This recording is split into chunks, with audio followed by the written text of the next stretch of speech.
welcome to Advanced Kids, where we're all about teaching children the heart of God, the Word of God, and the character of God. I hope that you've had an absolutely amazing week and that you've loved our series so far, The Divided Kingdom, part of our series, God's Freedom Timeline, where we've been talking all about God's freedom purpose for your life. So far in this series, we've talked about Solomon and how his heart, after a while, turned bad. God knew that he needed a new freedom purpose for his people, the Israelites, but because of a promise that he made to Solomon's father, David, he couldn't sweep the whole kingdom of Israel from his family and Solomon's son, Rehoboam. Why don't we jump in today and learn a little bit more about this story and see what happens next? So last week we spoke about Solomon. We talked about how he was a man of wisdom, but after a little while his heart turned hard because of his lust for the women of other countries and his need for the gold things in his life. He started to worship other idols and stopped trusting in the Lord his God. Now what we're going to begin talking about is who was going to take over after Solomon. Back in those days, remember, there was a natural line of succession. So once Solomon died, his son Rehoboam would take over. But God knew that Rehoboam's heart was just as hard, if not harder than his father's Solomon. He needed another plan. He needed a Jeroboam. Jeroboam was a man that Solomon had appointed before he died as one of the men that would look after all of the Israelite workers. So God knew that the Israelites trusted him, that they would look to him for their wise counsel. So God chose Jeroboam. In today's episode, we're going to talk about the prophecy that Jeroboam was given. The prophecy that said that he would lead the 10 tribes of Israel. Isn't it absolutely amazing that no matter what, God always had a freedom purpose for our lives?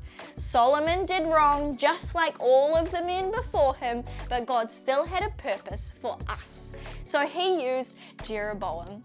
Jeroboam was walking along one day and one of the prophets came to him and said, "Remove your cloak." So he did. He passed it to the prophet and the prophet tore it in 10 pieces. How crazy is that? Could you imagine someone coming up to you one day and just saying, "Give me your jacket," and then tearing it right in front of you? I imagine that his coat might have been expensive too, but God was using it for something important. And so the prophet said to him that those 10 tribes would be the 10 tribes of Israel, which he would lead one day. Let's jump in and watch a video with a little bit more information about this prophecy to Jeroboam and what it meant for us and the people of Israel. The kingdom of Israel divides. 1 Kings 11:26 through 12:33. After King David died, his son Solomon became king of Israel. Solomon asked God for wisdom, and God granted his request by making him the wisest man in the world. God also blessed Solomon with much wealth. He was not only the wisest man in the world, he was also the richest. Solomon didn't follow after God all the days of his life. As he grew older, he stopped loving and serving God and served idols instead. God was not happy with Solomon. Soon Solomon would learn the consequences of his disobedience to God. When Solomon's builders were adding an addition to Jerusalem and repairing the city's walls, Solomon noticed that Jeroboam was a skilled worker. So Solomon made Jeroboam a leader over some workers. But working for Solomon was hard. Jeroboam began to resist Solomon and even became his enemy.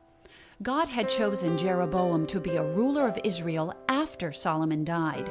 Jeroboam would find this out in an interesting way. One day, the prophet Ahijah met Jeroboam on the road out of Jerusalem. Ahijah took Jeroboam's coat and tore it into 12 pieces. Then he said to Jeroboam, "Take 10 pieces of this coat, for God has said he will tear the kingdom away from Solomon and will give you 10 tribes to rule." Solomon's son Rehoboam will rule over only 2 tribes because Solomon has brought idol worship into the land. Solomon has not continued to obey God like his father David did. God challenged Jeroboam to live right and obey God's commands.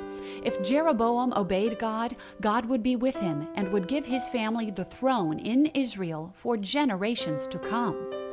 When Solomon found out about God's message to Jeroboam, he tried to kill Jeroboam.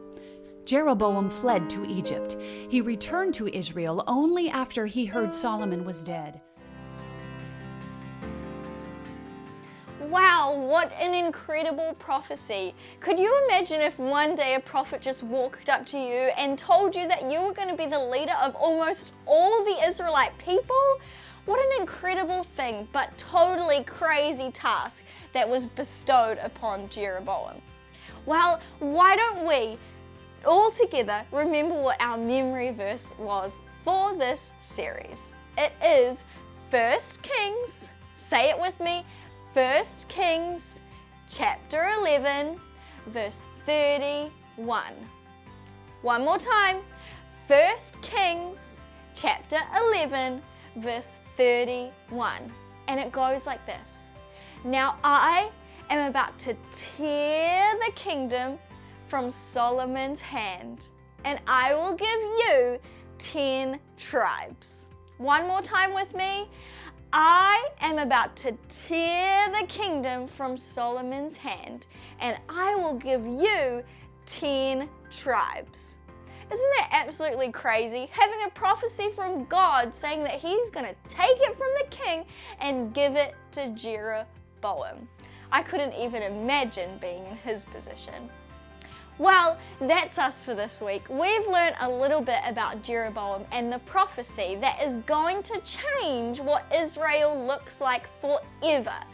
Why don't you come back this week where we're going to learn a little bit more about the mistakes that Rehoboam, Solomon's son, made, which were why Jeroboam was given the kingdom of Israel. See you later. Have an absolutely amazing week, and we'll see you back here next week for Advanced Kids, where we're all about teaching children the heart of God, the Word of God, and the character of God.